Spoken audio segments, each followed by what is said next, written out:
2024 میں حسینی لشکر نہیں بن سکتا؟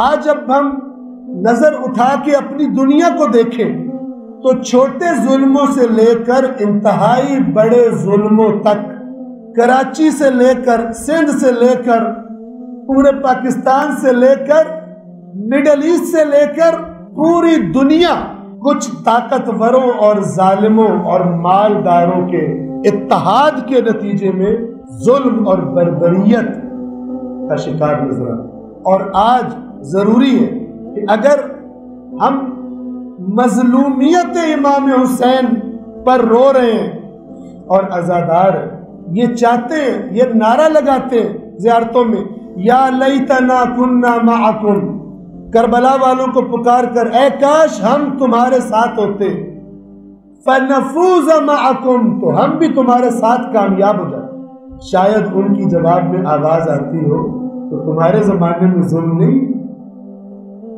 تمہارے زمانے میں شیطان اور شیطان کا لشکر ختم ہو گیا کہ تم کہہ رہے ہو ہم تمہارے ساتھ ہوتے۔ 2024 میں حسینی لشکر نہیں بن سکتا جو ظلم کے خلاف اٹھ کے کھڑا ہو جائے اصلاح کے پرچار کے لیے، جس کا شعار یہی ہو کہ ہم اپنی توفیق کے مطابق اصلاح کرنا چاہتے ہیں، ہم ہر ظالم کے خلاف آواز اٹھائیں گے، ہر ظالم کے خلاف۔ تو جب ہم دنیا پر ظلم کی تلاش میں نظریں دوڑائیں گے تو ایک جگہ جہاں جا کر ایک مومن کی تو کیا، مسلمان کی تو کیا، آج کل غیر مسلموں کی نظریں جہاں پر ٹک گئی ہیں اس جگہ کا نام فلسطین ہے، اس جگہ کا نام غزہ ہے۔ میری بات غور سے سنیے گا، یہ جب ظلم حد سے بڑھتا ہے نا تو وہی موقع ہوتا ہے جب اللہ لوگوں کے دلوں میں ظلم کے خلاف زیادہ جذبات پیدا کر دیں، اور لوگ کھڑے تب ہی ہوتے ہیں جب ان کا جذبہ زیادہ، جب جذبے مرے ہوئے ہوں لوگ کھڑے نہیں ہوتے۔ مال کمانے کا جذبہ لوگوں سے دن رات کام کرواتا ہے، چھوٹی موٹی بیماری کی بھی پرواہ نہیں کرتے، لگے رہتے ہیں کیوں فلان چیز خریدنی ہے، میں نے پیسے کمانے۔ جذبہ کرواتا ہے، چاہے وہ جذبہ دین کا ہو چاہے دنیا کا۔ تو جب بھی ظلم ہوتا ہے دنیا میں، آج آپ پوری دنیا کو دیکھیں، نان مسلمز کو، ابھی ہم حج پہ تھے، امریکہ سے کافی سارے مومنین تشریف لائے ہوئے تھے حج کے لیے، اور وہ اتنے جذبات کے ساتھ مناظر بیان کر رہے تھے امریکہ کی یونیورسٹیوں کے، اور کہہ رہے تھے کہ جب مسلمانوں نے اور ان کے ساتھ نان مسلم یونیورسٹیز کے اسٹوڈنٹس نے، طالب علموں نے فلسطین غزہ کے ساتھ اظہار یکجہتی کے لیے احتجاج شروع کیا، تو ٹیچرز، بعض یونیورسٹیوں کے ٹیچرز نے احتجاجاً کہا ہم اپنے کلاس رومز میں کلاسز نہیں لیں گے، احتجاجاً ہم کلاسیں بھی باہر لیں گے۔ حالانکہ تھریٹ موجود تھی کہ نوکری سے فارغ کیا جا سکتا ہے۔ اسرائیل کا بڑا ہولڈ ہے امریکہ میں، اسرائیل کی لابی امریکہ میں مضبوط ترین لابی ہے، اور امریکی اسٹیبلشمنٹ بہت سختی سے جڑی ہوئی ہے۔ آپ کو پتا ہے کہ ادھر سے فلسطین کو ہم یوں آسمان سے اینٹ پھینک رہے ہیں اور سمندر کے کنارے سے ہم نے راستہ بنایا ہے، ان کو کھانے کے لیے چند ٹکڑے دے رہے ہیں اور ان کو مارنے کے لیے اربوں کا اسلحہ اور بم دے رہے ہیں اسرائیل کو۔ منافقت کی اعلیٰ مثال آج کے زمانے میں، اس کے خلاف اٹھنا کون تعلیم دے گا ہمیں؟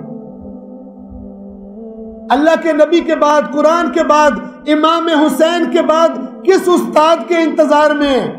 وہ جس کا انتظار کر رہے ہیں نا وہ بھی نہیں آئے گا جب تک وہ دیکھ نہیں لیتا، اس کا رب دیکھ نہیں لیتا کہ جو اتنا سرمایہ ہدایت ان کو دیا ہے اس نے کتنا ان پہ اثر ڈالا ہے، ورنہ یہ 12واں بھی اسی انجام کا شکار نہ ہو جائے جیسے پہلے 11 کے ساتھ کیا گیا۔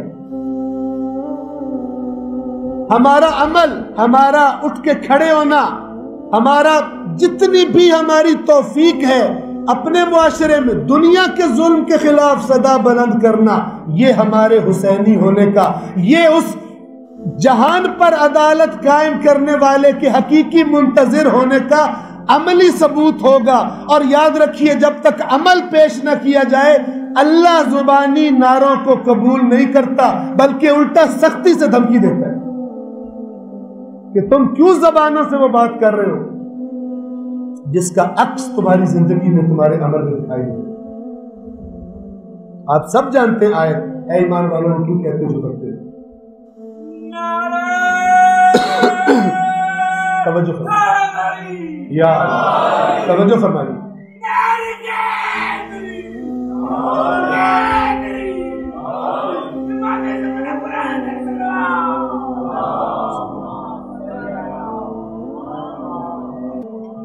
آپ جتنا زیادہ ظلم دیکھ رہے فلسطین میں اتنی بڑی اپرچونٹی ہے یہ.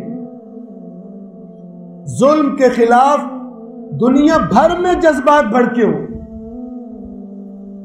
اور بڑے ظالم کے مقابلے کے لیے یہ بہترین موقع ہو. دنیا کو بیدار کرنے اور جگانے کے لیے بہترین موقع ہو. لیکن ہم کتنا رول پلے کر رہے ہیں؟ عزاداری سید الشہداء یہ اس کام کے لیے دنیا کے ہر ظلم کے خلاف اس سے بڑھ کر کوئی پلیٹ فارم نہیں ہے. یہاں سے وہ حقیقی اور خالص اسلام بیان ہو، یہاں سے قرآن کا ظلم کے خلاف اٹھ کھڑے ہونے کا پیغام بیان ہو. بہت سارے لوگ ہو سکتا ہے اسلام کے بارے میں پروپیگنڈا کا شکار ہو، لیکن جیسے میں نے بھی آپ کو امریکہ کی بعض یونیورسٹیوں کی مثال دی، اس پروپیگنڈے کا شکار لوگ بھی ظلم کے خلاف مسلمانوں کے ساتھ آ کر کھڑے ہو گئے. اور آپ نے بھی یہ مناظر دیکھے ہوں گے کہ ان احتجاجوں کے دوران جب مسلمانوں کی نماز کا وقت ہوتا تھا تو مسلمان باجماعت نماز پڑھ رہے ہیں اور اس جماعت کا پہرا مسیح دے رہے ہیں، کیونکہ قیام عدل کی کے جذبے نے ان کو اکٹھا کر دیا.